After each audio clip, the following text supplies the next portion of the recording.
రేవంత్ రెడ్డి గారు సెలవిచ్చిండ్రు ఏమని, మంచి మైకులలో చెప్పాలి, చెడు చెవుల్లో చెప్పాలి అన్నాడు.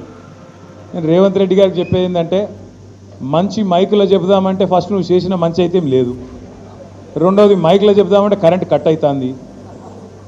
ఏం చేయాలి మరి, మంచి ఆడికెళ్ళి చెప్పాలి, మనం చేసింది ఉంటేనేమో చెప్తా అనుకుంటుంది. ఇక చెడు చెవుల్లో చెప్పుడు మొదలు పెడితే రేవంత్ రెడ్డి గారు, నువ్వు చేసిన చెడు హైడ్రా బాధితుల నుంచి మొదలు పెడితే, భూముల మీద నువ్వు చేస్తున్న దౌర్జన్యాల నుంచి మొదలు పెడితే, ఇవాళ ఆర్ఆర్ ట్యాక్స్ నుంచి మొదలు పెడితే, నీ అవినీతి వల్ల ఇవాళ కుప్పగూలిన శ్రీశైలం సొరంగం నుంచి మొదలు పెడితే, మొన్ననే కొట్టుకపోయిన పెద్దవాగు నుంచి మొదలు పెడితే, లెక్కలేదు మునిగిన వట్టెం పంప్ హౌస్ నుంచి మొదలు పెడితే, చెడు ఎప్పుడు స్టార్ట్ చేస్తే నీ చెవిలా రక్తం గారుతుంది, యాది పెట్టుకొని చెప్తున్నాను నేను. ఎందుకంటే చెడు చెవులో చెప్పాలి, మంచి మైకులో చెప్పాలి అని చెప్పి రేవంత్ రెడ్డి గారు చాలా తెలివిగా చెప్పిన అనుకొని ఆయనదైన డైలాగులు కొడుతున్నాడు.